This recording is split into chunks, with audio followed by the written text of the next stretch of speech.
Hello, everybody, and welcome once again to our Wednesday night webinar with OCD. And I'm very excited to say our inaugural Diversity Matters webinar, which we will be doing every third Wednesday of the month going forward.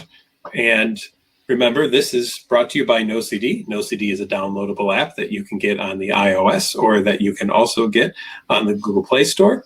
And OCD has therapists in over 20 states currently right now to do teletherapy. And OCD continues to work on getting more and more insurance companies in our network in order to be able to get therapy to be more and more affordable for people across the country. I'm very delighted tonight to have two wonderful guests who are therapists with us at OCD, and they are amazingly brave, and welcome to both of you for joining us on our very first Diversity Matters webinar. So we have Davida and Foluso, and I'm going to let you guys introduce yourselves and give a little bit of background about yourselves as well. My name is Davida Vaughn. I am a licensed professional counselor in Tennessee and Texas. Some of you have met me already, and some of you haven't. But I'm so thankful to be here, and I'm looking forward to today's discussion. Yeah. Hi, I'm Dr. Foluso Solarin. I'm a licensed psychologist in the state of Georgia, and I'm with OCD as well. And I have experience working with different sorts of patients and providing different sorts of therapy. And I'm excited in working with you guys this evening and talking about diversity issues. Thanks for having me here. Absolutely. Well, with everything that has gone on in the country, I mean, it's been a heck of a year, obviously, with first COVID and then all of the things that have been going on across the country with protests. And we just know that it's time to do something different, which is many people jump in and say, well, let's do something. And then it seems to kind of fade away after a month or two. And that's why we wanted to make Diversity Matters an ongoing thing with OCD, to show that we're not going to let something fade away. And so it was obviously the best thing to do was this month to start talking about what we're seeing in the African American community. But that leads me to a question right off the bat. And I'm going to kind of play the person who might ask questions that other people might be afraid to ask person tonight, which puts me into an exposure and response prevention therapy mode, which we try to say for our patients. So I'm going to do a little of that myself. And I want to know, what should we say?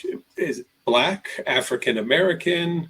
What historically is the meanings, and I know there's been progressions all the way through, but what is just the most appropriate way to address that issue right now? My answer to the question is really how the person addresses themselves. Race is an identity, right? It's how a person self-identifies. Really, it's a construct that was created, but that's a different conversation. But it's an identity. It's how a person self-identifies. So if a person says of themselves, I'm Black, they're speaking of their race. There's oftentimes a person who says, I'm African American, they're speaking about their nationality or their ethnicity. And so my answer to the question is, how does a person identify themselves? Because race and ethnicity are often interchangeable. So sometimes, you can be an Italian as ethnicity, nationality, and race, right? So I think in some cases, sometimes a Black person says Black because that's their whole person, right? And then other times it's African American because they're filling out a form that asks for identification in a particular way. I don't know. What do you think, Foluso? Yes, I think that's a great way of explaining it. The person will likely tell you. Also, too,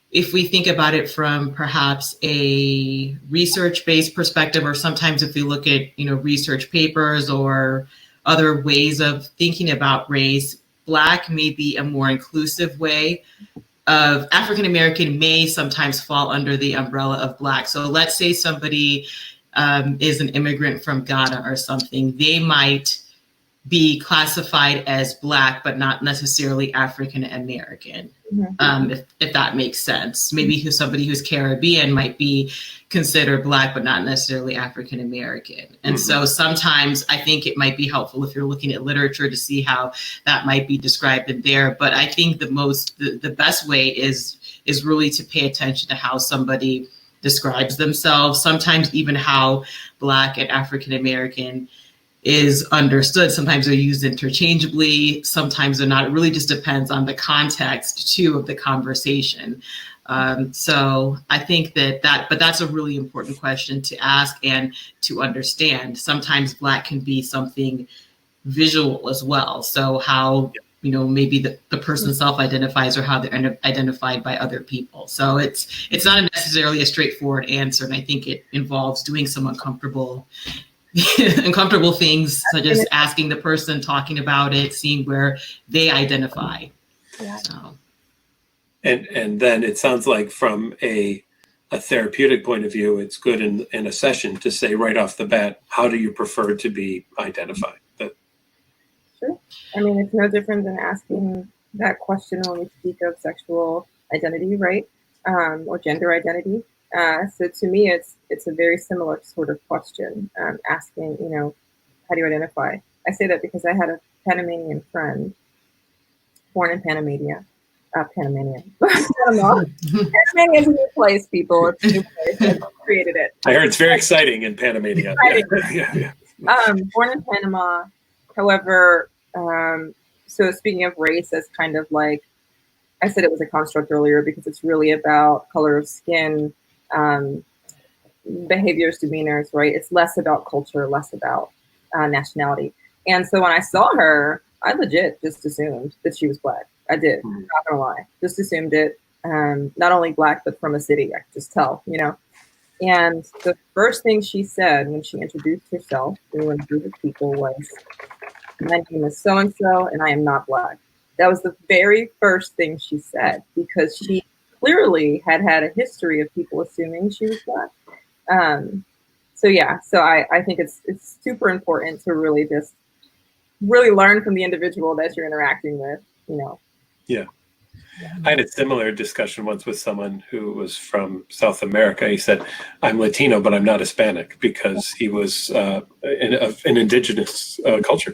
And so he said, I don't identify Hispanic at all because I'm not Spanish, So, yeah, so that's great. That's a amazingly important question then for all of us to ask not in a therapeutic relationship. But have the two of you noticed, and I know, Davida, we discussed this slightly, but have the two of you noticed, especially, let's say in the last month or two, that people are now kind of tiptoeing around you and in public, seeing two Black women, African American women, that how they kind of respond to seeing you? Have you noticed any kind of differences at all? And what is that perspective like from your end versus from someone who's white, who's maybe feels like they're going out of their way to be inclusive and welcoming and be nice? Hopefully that they're thinking you're going to see it that way. But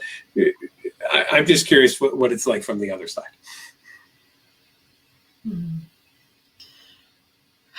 I told you, we're going to have rough questions today, right? I'm going to defer to the psychologist.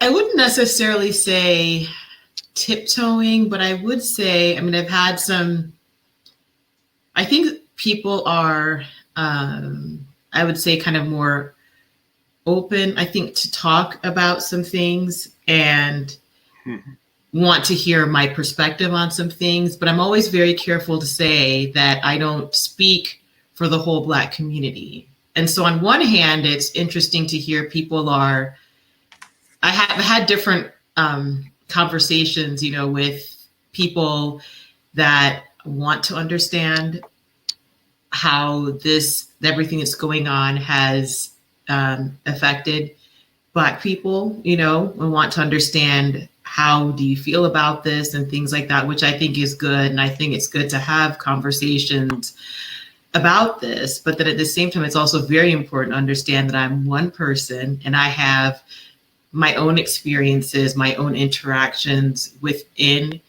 I would say for better, I guess the Black community as well as other communities as well. And it's just my own experience. And so I can't speak for the Black community. And so I think that some people, while they're happy about the open dialogue, I think some people, I know that I've talked to, are also rather frustrated that it's taken this long and this much to happen for dialogues to even happen, because people have been saying they're unfair things that are happening, they're traumatizing things that are happening, and have felt that they haven't been heard, haven't been validated, haven't been listened to.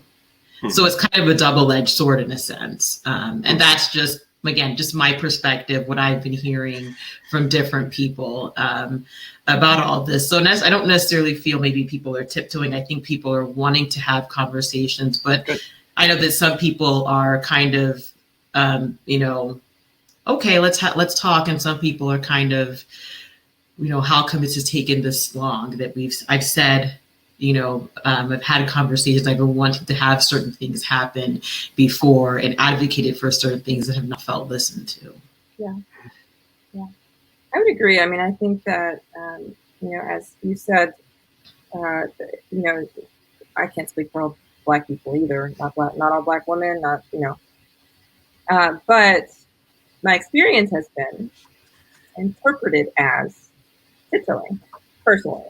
In the past couple of weeks, it's been really weird, but it's also where I live and the community I have kind of placed myself in. And I think I want to encourage people who are listening and perhaps watching it's better to not remain silent, right? Because silence is interpreted as acceptance, accepting what's happening in the world, accepting how the inequities exist and are perpetuated. And so I think silence is bad. So I would prefer a person to have a conversation with me than to buy me a coffee and say I'm sorry, which has happened, Right. I would much prefer a person to sit down, greet me as a person who is equal, right, on the same level, and let's have that conversation as opposed to remaining silent or I've even seen the like guilt like on the face, like I've seen the like, sad like expression of empathy or sympathy even, which is appreciated. But I think that we're at a place now where more is required. I feel like we've had decades of sympathy, right? I think we're at a place where more is required. So yeah, my encouragement is just to individuals who don't really know necessarily how to interact with a person because of what's happening right now and what's been happening. Now it's just happening publicly. I would say, just be courageous, go and sit down next to somebody who is of a different race than you and have the conversation. Go and talk to that Black coworker, or someone in the chat mentioned having a Black brother, have the conversation, you know what I mean? Like talk about what is happening, how it's impacting that person, and even share your experience of guilt, even if that guilt is vicarious, because I think that is where healing comes from. That is how we will feel. It's when we having the conversations. That's great. Kayla asked a very great question here, and it kind of goes nicely with what we've talked about so far. Can we talk about how individuals who identify with the African diaspora experience OCD differently than other ethnic groups, such as those of European descent? For instance, the types of obsessions and compulsions experienced. Yes, there's a really good article by Monica Williams that discussed all this, but from what I understand, that there tends to be higher, it tends to be expressed with higher rates of cleanliness compulsions. And so if I understand that correctly, so compulsions around cleanliness, and then also there are some higher fears regarding expressed fears of animals, but mainly from the research that I've seen, it's compulsions around cleanliness, and also discrimination makes the compulsions worse. And it's not that just was fascinating, absolutely fascinating. That discovery. And someone can say, well, people get discriminated around factors such as age, gender, but they controlled for that in that study, and they found that race-related discrimination made the compulsions worse. And what is really, as practitioners, we need to really be aware of how racism and racism can be many different forms, but that's causing your patients to have all kinds of concerns that it's making the compulsions worse. And there are different theories as to why that is. The paper discussed that it could be that the resources that they could use to, I guess, handle, working on I guess, battling the compulsions and whatnot is used to, I guess, think about a tank sort of, and that tank is being depleted. So whatever you would use to handle compulsions and obsessions is now used for dealing with racism.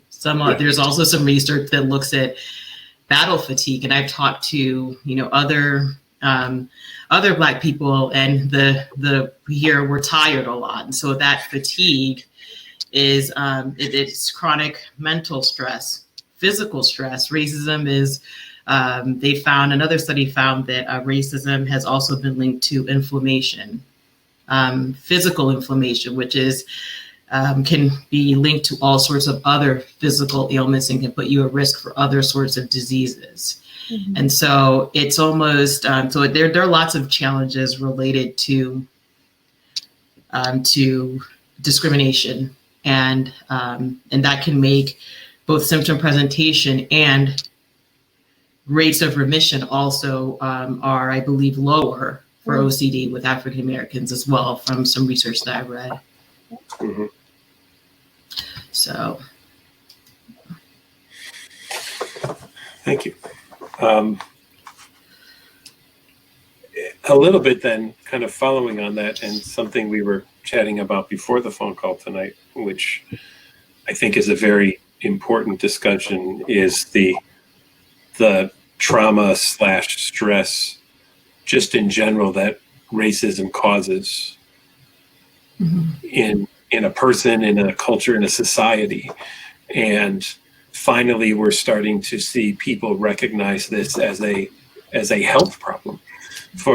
There's finally now political or governmental recognition that this is a health problem. And while that's no surprise to many people who have experienced the negative effects of it, I think that it's an amazingly important discussion to have, just to talk about how people who have been historically oppressed come into a situation just with that, in addition to everything else that maybe someone who is of a majority culture does not have to deal with, right? Mm-hmm. So what are some of the ways that can impact going to see a doctor, opening up to somebody about the problems that are going on?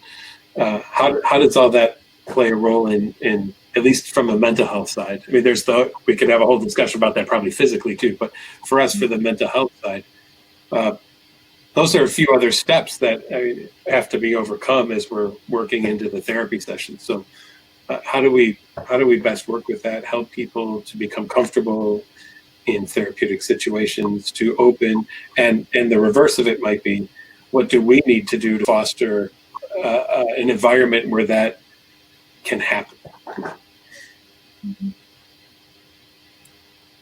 I think I will begin to answer the question as best as I can by saying that it's probably a multifaceted approach.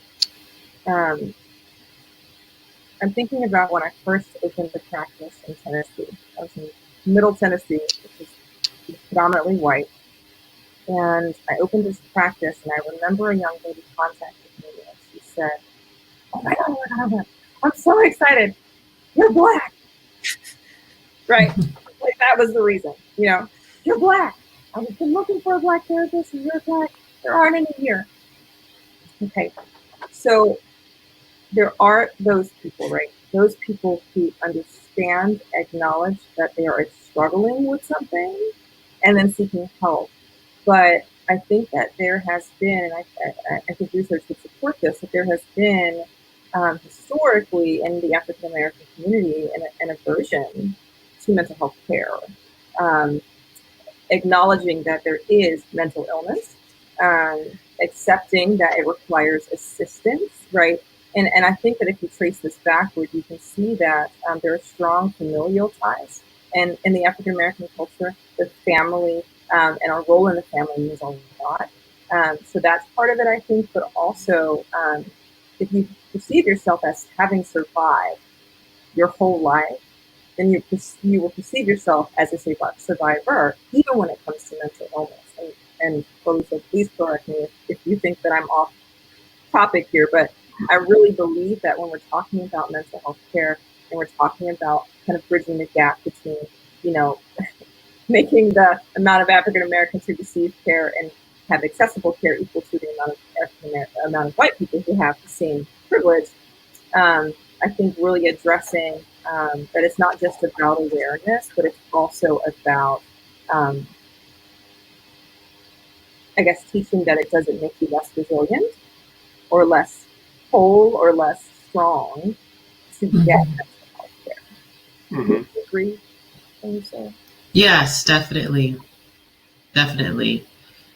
Yes, that it's not a sign of, and that you don't even have to necessarily be strong, because there's that whole archetype of being the strong Black woman. Sometimes that might have to be there sometimes, and that's, or being resilient and having to carry everything for everyone. And sometimes, and I think that a lot of times people, I think that sometimes people, especially depending on how firmly you hold on to certain cultural beliefs, might feel as if they may be betraying a certain part of themselves or a certain part of their culture by seeking help, and I think that what you said is very important, that it's okay to seek help. And I know it might be different for women, for women and for men, but I know that for women, some of the research shows, especially for Black women, that whole strong Black woman archetype and how that's related to different sorts of stress and things like that, and not seeking help, feeling like you have to do everything by yourself. It's causing physical ailments, mental health concerns, all sorts of things. And so when people hold on to some of these culturally ingrained beliefs that work against their own best interest, then it becomes difficult to do some of these things, see a therapist. Someone might say something like, well, I'll just pray about it, or, I'll, they'll say something like, maybe, I don't know, just different, maybe culturally acceptable ways of dealing with stress and challenges. And so what you said, Davida, was so important. And I think that highlights the need to have more cultural competence be a more acceptable part of therapy and training for a therapist, so that people aren't so afraid of getting therapy or so reluctant to get therapy. Like the client that you saw that was so relieved to see you and happy, and felt that she had a safe place to express herself. Yeah. It would be really good if others could have that same experience. Yeah. And I think it's unfortunate that her care was delayed because she did not believe a person who did not have the same skin tone as her could care for her, could understand her. So it's not even just, you could have the smartest, the most educated, most experienced therapist, psychologist, mental health, behavioral health professional in the world.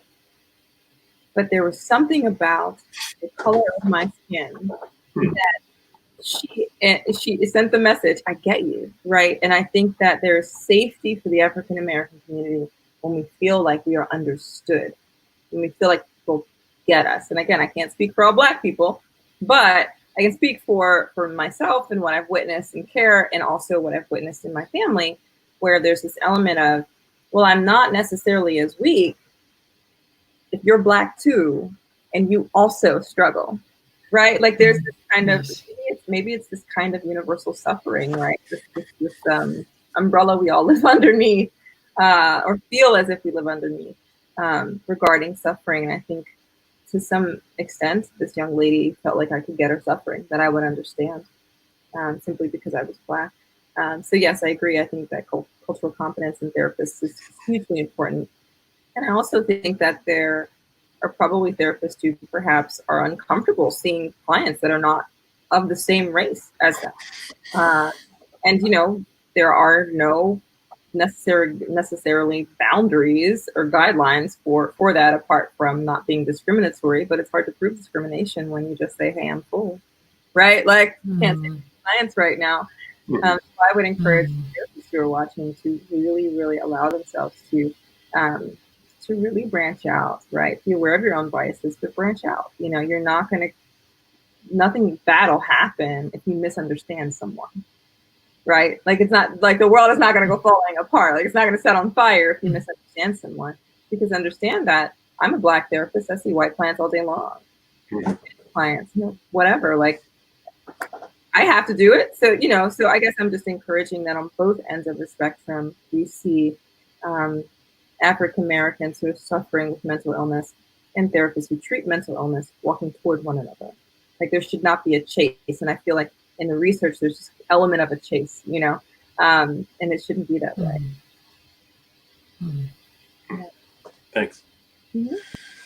Foluso, you said something the other day that I loved, which was take the time to get to know someone's name, how to pronounce it, and how to spell it. And I think that's very important, you know, because you know, names like Mark and Patrick are not that difficult, right? But when we're going to be open and more culturally sensitive, we're going to have to really take the time to get out of even names that we're used to and broaden pronunciations and spellings and how we say things, and with that as well too. So just that was really, I don't know what it was when you said that to me the other day, but that really hit me, that how basic of a thing that is, and yet how powerful it is to know that someone took the time to get your name right. Yeah. Yes, it's all part of this, the whole thing with about being seen and being heard. You know, when we talk about this with racism, and you know, people talk about things like microaggressions, and sometimes people talk about that with racism, and how sometimes when people think about racism, they think about big events, you know, like the Ku Klux Klan and people lynching other people in these major hate crimes. People often don't understand that when people talk about discrimination, they talk about also small sort of chronic things that add up over time. And so when you look at literature and you have a patient in your office, and you happen to discuss these things, they may be telling you about being overlooked, for instance, or you know, people assuming things about them because of their name or having an accent, and all of a sudden, even though they speak clearly and enunciate themselves, that all of a sudden they can't be understood. You know, I have people have talked to me about things like that who teach, and all of a sudden they get remarks on their teacher feedback forms about, oh, they have such a thick accent, but they can be understood clearly. It's because they're perceived as others somehow, that they're bad and that they're different, and people just write them off. And these are known as microaggressions. You know, it might be people feeling not seen, not heard, and not understood. And so one way to combat that, something as simple as understanding, how to spell or say someone's name correctly. And one thing that you said, Patrick, that I really like too, is that we as ERP therapists, we have to do things that make us feel uncomfortable. So just like we ask our patients to do things that are uncomfortable, we have to do that uncomfortable work as well. And like you said, Davida, we might make a mistake in saying something about someone's race or assuming something, but it's not the end of the world, Yeah. But we can even explore that with ourselves. So what's the absolute worst thing that can happen? And keep exploring that, okay, what would this mean? And what would this mean? And explore that. And, maybe someone doesn't come back to see you. There's several other patients out there, and you've learned from this and you can do better. And so I think that sometimes those fears hold us back, and we decide we're not going to do some really important work that can be done and that would really benefit people out there needing our help. Right. I had a really interesting experience once. I was working at a college, and a student a graduate student who was from Africa, actually, he came in, and he stuttered, and he was a graduate teaching assistant, and the students were flipping out that this was supposed to be their teaching assistant who was teaching classes, and he stuttered, and they were up in arms. And he came to see me, and his wife came too, and he talked about it. This was fascinating. He said, in Africa, I didn't know that I stuttered because everyone would just sit and wait and listen. And when I finally got the words out, they came out. And if it took 3 hours to tell a story versus another person could do it in an hour, everybody sat and listened to the story. And then I come here to the United States, and suddenly I'm a stutterer, and everybody wants me booted from my job. And that was another one of those amazingly just kind of eye-opening experiences for me, to look at what does our culture, see in terms of pacing of how people speak and the way things are done versus a culture that maybe has more patience and tolerance for more things than we do, right? So that was just a really interesting learning opportunity that I had as a growing beginning therapist. So.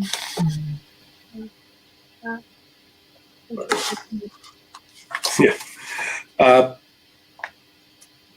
How do you then take a look at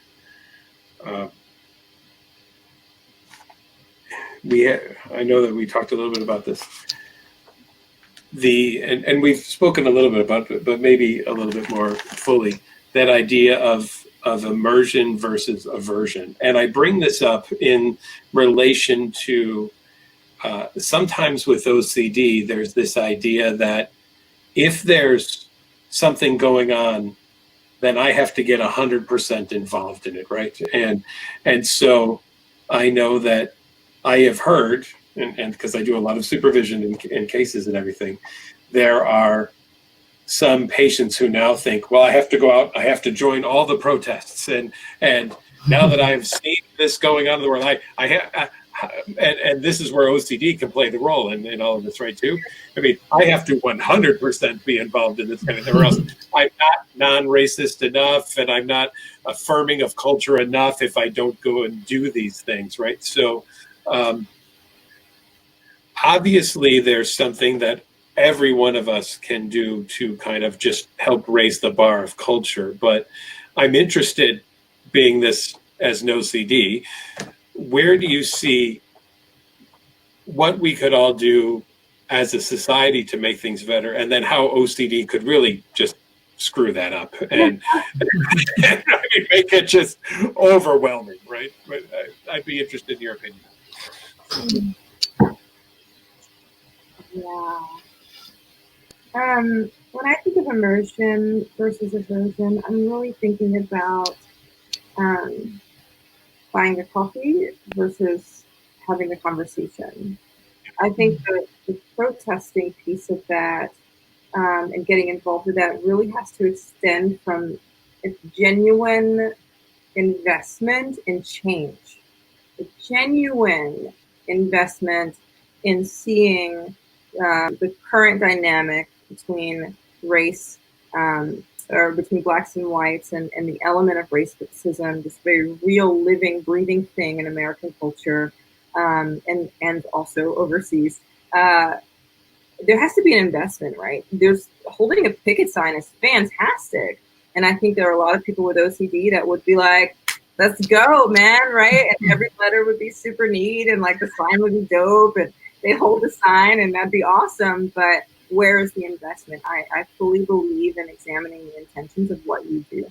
Why am I doing this? For what purpose am I doing this? And when we talk about social activism, it's not for me, it's for everyone. Mm-hmm. It's not just for Davida. It's for every single person who is affected by racism or colorism or ageism or whatever, right? Any kind of discrimination. So if I'm going to hold a sign, my intentions must be that I'm here to serve other people. And I think that's the difference between immersion and aversion. Aversion is about me. Yeah. If I am aversive with something, it's because I am uncomfortable with it. If I am immersed in something, it's because I genuinely desire to learn, to know, and to grow with that population or that culture, right? So I think that it's beyond learning at this point. I think learning is absolutely necessary, but I think that immersion is more than just learning about a culture. I think immersion is about deciding that you are not separate from it, and choosing to be a part of it equally, even though you may not necessarily belong to it. Choosing to participate as a part of it. Whereas aversion is very selfish. Aversion is very much like, I'm not about that life. I'm not doing this today. I don't want to have the conversation, right? Or I'm afraid to talk about race. I'm afraid to talk about racism. I'm afraid to talk about mental health and mental illness. I think that really keeps us oppressed, right? I think it perpetuates an oppressive mentality. So I don't know. That's my answer anyway for how I perceive immersion versus aversion. Anything to add to that? That was an amazing answer. So I would, I think that, what else would I add to that? I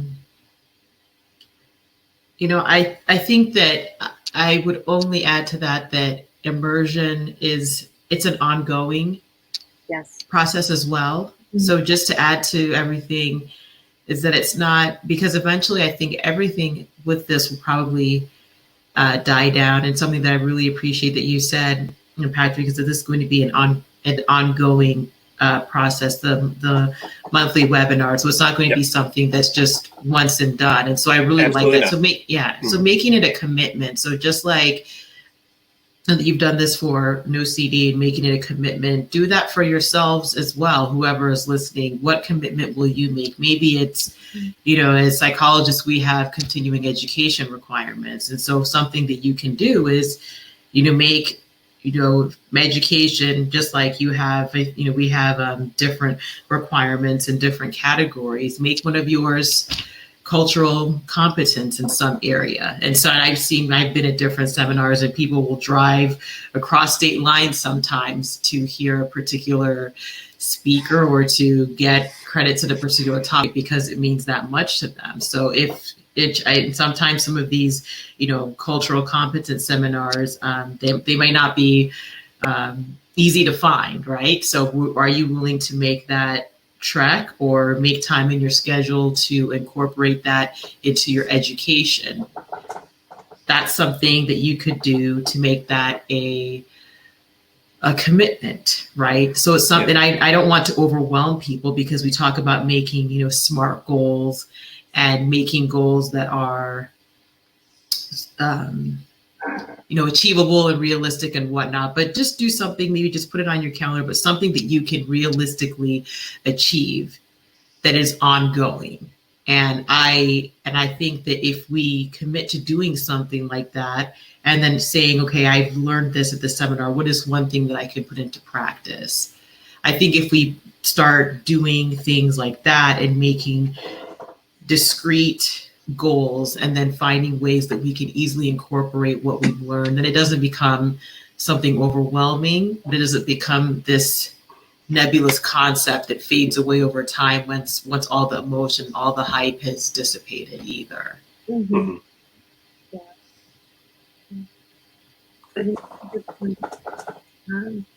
Charisma has a question I'd like to answer, if that's okay. Sure. Can I just do one thing real quick before you do? Just a reminder, everybody, welcome. This is the Wednesday night webinar sponsored by NoCD. NoCD is an app that you can download on the Google Play and iOS. Also, NoCD does teletherapy across the country in over 20 states, and we continue to work with more and more insurance companies to make that therapy affordable for you. If you want to talk to any of our therapists at all, you can do a free 15-minute call with our care team. And if we go through these two, just kind of up into the corner over there, you will see that there's a yellow box with a blue hyperlink. You can click on that, or you can go to treatmyocd.com. Thank you. Oh, and by the way, next week we will have a guest, Dr. Alec Pollard. Dr. Pollard was my mentor in for my postdoc, actually. And we're going to talk about treatment interfering behaviors. What are the things that get in the way of doing ERP? So that'll be a big focus for next week. So, okay, Davida, go right ahead. Thank you. Also, my computer, the little blue link is on the right. So just like yours. Yours is over there. It's so yellow. It's on the right side of my screen. Charisma, you asked the question. Yeah, no problem. You asked the question, is cultural competence an outdated term? I want to say that cultural competence has kind of shifted to diversity and inclusion as a way of understanding what we mean when we say cultural competence.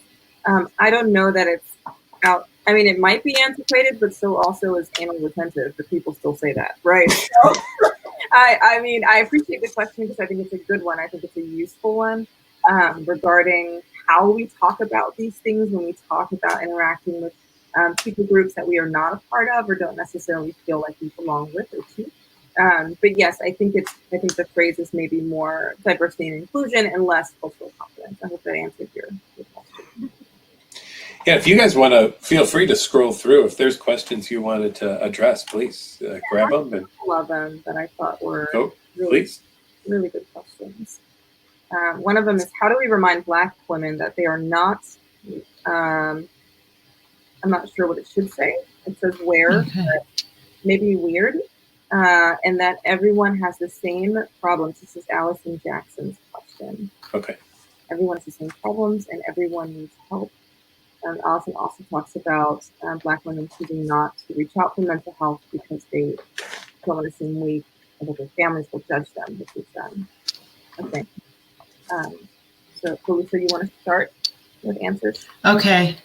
I don't see I'm looking at the question here. Where is Allison okay, Jackson? I'm sorry. Okay. They're marked with little red cues. Okay. Yes.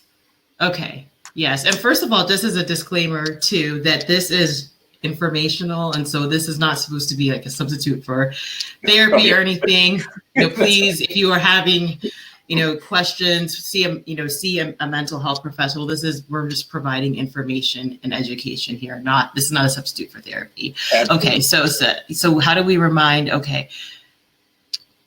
that maybe I'm not sure if you mean to say that we're not weird. Everyone has the same problems and everyone needs help. So I'll try my best to answer the question. And I think you're not strange for wanting help. I think it's important to remember that we all, Black women, go through the same problems as everyone else. They might perhaps, I would say, you might have maybe some challenges. I think when you say weird, I'm not sure if you mean weird in terms of talking about them, because maybe in your group or maybe in your family, you might feel uncomfortable talking about them. I'm not sure if that's what you mean. I think if I understand you correctly, and I won't know that because I'm not chatting with you, but I think that sometimes there may be something like, what I'm looking for is maybe a stigma that, that's not something we do, or, that's not something that that's not something we do, is we get help for things like that, pray about it, or, figure it out on your own sort of thing. So, something that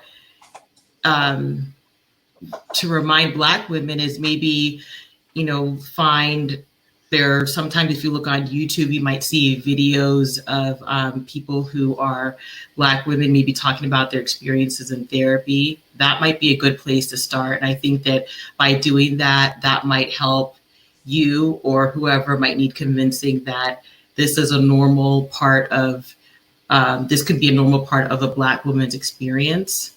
That could be something that you could do. And also something I also want to talk about too, is that some people think that things have to be really bad before you go to therapy. And I think that the narrative around that is changing, but some people still might need convincing. So some people go to therapy and counseling for various reasons. People go before they get married, people go because something happened, they want to get some perspective, they want to get another input on it. So redefining why people go to therapy is really important. Just like you might talk to a financial advisor to get help about where to invest your money, I'm talking to a therapist because I want help about how to better process my emotions and problem solve. They're just different ways to think about this sort of thing. Mm-hmm. What are your thoughts on it, Davida? I agree. I think that the question is a good one because well, I would rephrase it slightly. I wouldn't necessarily call it a reminder. I think Black women know they're not weak. I think that if they get mental health care, I think that what prevents oftentimes Black women from getting mental health care is self-perception, not others' perception. I think if they feel about themselves, that limits their ability to reach out for that help. It might take 28 friends to say, bro, like you could really use someone to talk to. And the response is always, I'm fine, right? Mm-hmm. And I think that it wouldn't really be a reminder as much as it would be placing an emphasis on turning our opinions of ourselves into something that can be cultivated and nurtured. If my opinion of myself is that if I go to counseling, I'm weak, then we need to do something with that, right? We need to turn it into something that can have utility. I'm a huge proponent of making pain useful. It's kind of how I have chosen to deal with things in my life as a Black woman. I think all pain has utility, so I think that is the approach that I would take. There's a member of my family who really struggles and has for as long as I've been alive, honestly, with mental illness. But I think the phrase mental illness is a deterrent, right? Like nobody wants to be sick, right? Where we live in a culture where like, if you're sick in your mind, right? And so we live in this culture where, everything's under this medical model and we all understand. So I think a good answer to the question is also really speaking to women about, you can look at any television show, news article, have any conversation with any number of people and find that we all suffer with something and will have suffered with something. And I think really pointing to the fact that we have relatively reasonable reactions to really crappy things doesn't necessarily make us sick. Right. Emphasizing that we are having many of the time. So if you feel like, this person might have PTSD or depression or anxiety, we're having relatively reasonable reactions to things that have happened in our life and in our environment and even in our mind that have kind of produced responses such as, my dad died, so I've been laying in bed for 6 weeks, right? Like, dude, like, okay, and really, I think what I mean is to demystify the idea of mental illness would help with kind of tearing down that stigma you're talking about, getting care. I think that it's really the idea of getting help and having a mental illness or mental disorder has really kind of created a barrier for a lot of Black people. And the issue of family, I think that's a good one. Yes. Yep. Any other questions that were out there on the chat that you guys wanted to throw in? Yeah, Chris was asking about whether or not the Black community, Charisma, just type yes if I get this right, okay?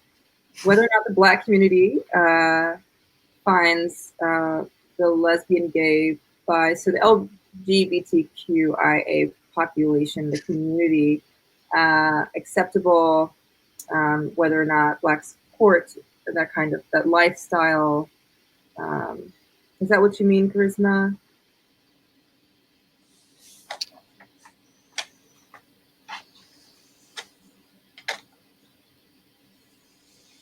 Sal.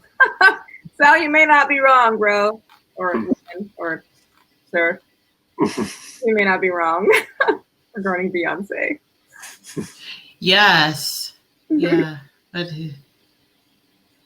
we've seen a lot of interesting. Okay. Well, can I throw out maybe an OCD question? Because I want to also be honoring of the fact that the two of you are wonderfully awesome OCD therapists as well, too. So, and maybe something here, and this is an interesting question.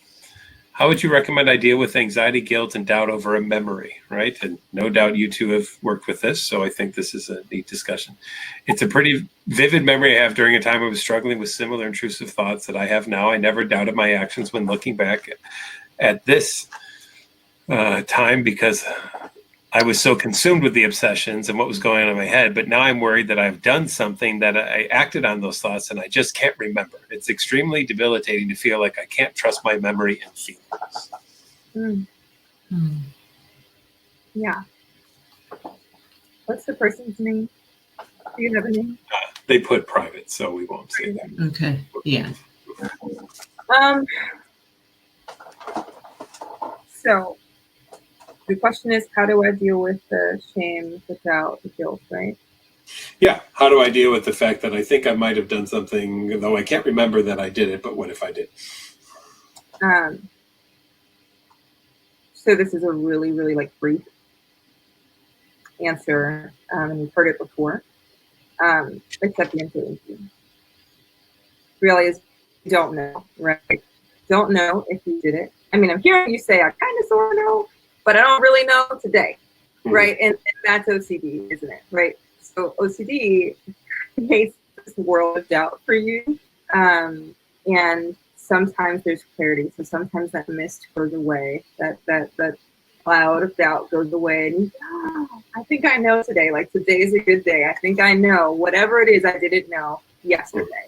I think I know today, and today is one of those days where you're living in that mist. And I would say the reason we always encourage response prevention is because that response prevention is like sucking that mist out of the room, right? It's sucking that doubt out of the room for a moment so you can deal with the doubt again.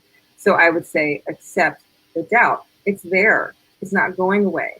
OCD is chronic, and I'm not meaning to be harsh. I'm saying that today it's a memory, but tomorrow it could be some other thought or other theme for OCD. So I'm not meaning to seem like I'm not hearing you, because guilt and shame are terrible things to feel, but shame can be a house you live in or a cloud above your head. If you want to live in the house of shame, that is your decision. If you want it to be a house above your head, I mean, a cloud above your head that you can walk past, that's what I encourage. How do you do that? You leave the house. Mm-hmm. Yeah. And how do you do that? You stop doing compulsions. Mm-hmm. Right. And I wish I had an answer, but I don't. That's my answer. Mm-hmm. And to piggyback on what Davida said with uncertainty, that's the really challenging part of OCD, and the fact is that accepting the fact that you might or might not have done this. I don't know if you are getting ERP therapy, but the thing about OCD is you will never be able to convince yourself that you that you did not or did do this part of your memory. And I think that through the exposure and response prevention, especially the response prevention part, because that is really the crux of the treatment, is that when you're, exposing yourself to what you think you might have done and then preventing yourself from those responding in those safety-seeking ways, right? To prevent yourself from whatever, trying to block yourself from what you are trying to not remember. I don't know what that memory is, but ERP will teach you to circumvent or to avoid those safety-seeking behaviors, because all they do is maintain the OCD. You might feel better for some time thinking, okay, you didn't think about what you think you might or might not have done. But what ERP will teach you is that eventually, when whatever you're trying to avoid, you will find that either it is not as scary as you thought it is, or if you do end up exposed to that fear, that you are stronger through ERP therapy and you can face it, and you have the tools and the resilience to overcome whatever it is. And you are you're able to handle it much better than you thought you were able to. And that's why we really encourage people to do ERP, because while it feels brutal and it feels sometimes like, why are you doing this to me at first, you develop so many skills and so many other things to do that. So it's not to convince you as to whether you did or didn't do it, but to teach you those skills to to give you that resilience, and to teach you to break that loop, basically. I've always been fascinated that OCD doesn't care what you forgot in 99.9% of your life. But in this one instance, you cannot forget this thing. This has to be remembered, and remembered perfectly. I mean, I have forgotten more in my life than I currently know. I guarantee you that. And yet OCD is okay with all of that, again, except for this one thing, right? This is the thing that you have to be perfect at. And if you're not perfect at this, that ruins everything else, right? This is actually the pinnacle and the most important thing. So it's about being able to sit with doubt, as you both have said, and allowing that doubt to be there, and to become cognizant of the fact that I will never get the 100% satisfaction that I know something for sure that OCD demands of me, because OCD is an insatiable disorder that has never given anyone 100% guarantee for anything that they've had OCD about. Never once has a patient walked into my office and said, Dr. McGrath, I have finally satisfied my OCD, and now it's gone because I finally gave it everything that it wanted, and it said thank you, and then it left me. That has never once happened. That is never going to happen. It doesn't work that way. Yeah, and I think really understanding, Dr. McGrath, you bring up a good point that every day of your life, you don't know something.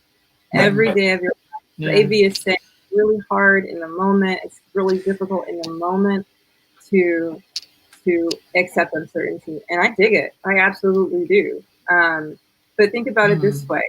If you look at the forecast and there's a 40% chance of rain, then there's a 60% chance that it won't rain, right? You just don't know. I'm going to grab an umbrella, right? I'm going to grab the tool that was given to me, created for this exact circumstance. Response prevention is your umbrella. It's your umbrella. Pick it up on a 40% day. I mean, and expect that your days are about 50-50 most of the time when it comes to rain, when it comes to OCD symptoms, when it comes to, because it's unfortunately chronic. And as Dr. McGrath said, it's kind of always going to be a doubt thing. I would say look at response prevention, the things you learn in ERP. And if you haven't learned it, I highly encourage getting with a therapist and learning it. Absolutely. But I was just going to say, I'll leave us with a quote from Mike, who just typed in, marinated in doubt and pickled in OCD. Well, that's awesome. I want to thank both of you for joining me tonight in our inaugural Diversity Matters webinar through NoCD. It was an honor to speak to both of you, and thank you for your openness and honesty to all these questions. I am committed that we are going to continue these types of conversations on a monthly basis to make sure that all forms of diversity and inclusion and awareness are brought to the forefront, at least for what we're doing here at OCD. So thank you for having us. Thank you for having us. We appreciate it. Yeah. Thanks everybody who's participated, who took the time to comment and to chat with us. Please just remember to really to immerse yourself, to get to know one another, get to know people in your community who are different than you. You can change the world. Awesome. All right, everyone. We'll see you again in a week. Next week, Dr. Alec Pollard again joining. We're going to talk a lot about treatment interfering behaviors and the things that get in the way of doing ERP. So anybody who has some issues with getting into ERP or facing your fears, bring those next week and we'll have those discussions. Have a great night, everybody. Appreciate it. Thank you very much.